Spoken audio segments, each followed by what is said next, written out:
बहुत अरसे से हम सुन रहे हैं स्वामीनाथन कमीशन। स्वामीनाथन कमीशन की कितनी सिफारिशें थी? 201। 201 सिफारिशों में से यूपीए सरकार 175 सिफारिशें लागू कर चुकी थी, 26 बची। और ये 175 का भी मैं आपको ब्रेकअप देता हूं। 18 नवंबर 2004 को जो नेशनल फार्मर्स कमीशन बनी थी, उसने अक्टूबर 4, 2006 को अपनी 5वीं रिपोर्ट सबमिट की। और इन डॉक्यूमेंट्स के हिसाब से आपको बताएं, पहली मीटिंग 14 अक्टूबर 2009 को हुई, जिसमें 201 रिकमेंडेशंस, सिफारिशें लागू होने की अनुशंसा की गई। दूसरी मीटिंग जून 3, 2010 को हुई, 42 रिकमेंडेशंस तब तक लागू की जा चुकी थी, 159 रिकमेंडेशंस पेंडिंग। तीसरी मीटिंग जून 2012 में हुई, 152 रिकमेंडेशन, सिफारिशें स्वामीनाथन कमीशन की तब तक लागू हो चुकी थी, 49 पेंडिंग थी। और चौथी और 5वीं मीटिंग जो हुई सितंबर 2013 और जनवरी 2014 में हुई, 25 और लागू हो गई। देखिए, पूरा ब्रेकअप दे रहा हूं, तारीखों के साथ दे रहा हूं। और ये चुनौती है भारतीय जनता पार्टी को, जो बार बार कहती है स्वामीनाथन कमीशन की रिपोर्ट्स हमने लागू नहीं की, सिफारिशें हमने लागू नहीं की। हम बता रहे हैं कितनी लागू की। मोदी सरकार आई 2014 में, 26 जो बची थी 201 में से, उसमें से 25 अभी तक हुई।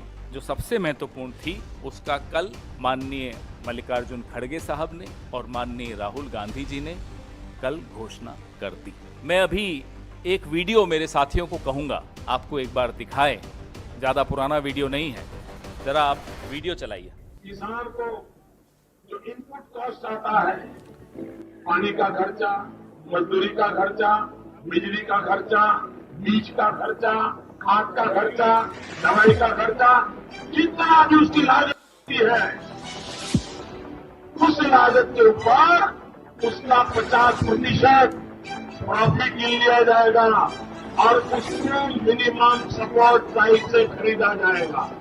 हमने कहा है कि हम सरकार में आएंगे तो किसान को जितना भी प्रकार का उसका खर्चा होता है, उस खर्चे का हिसाब लगाया जाएगा।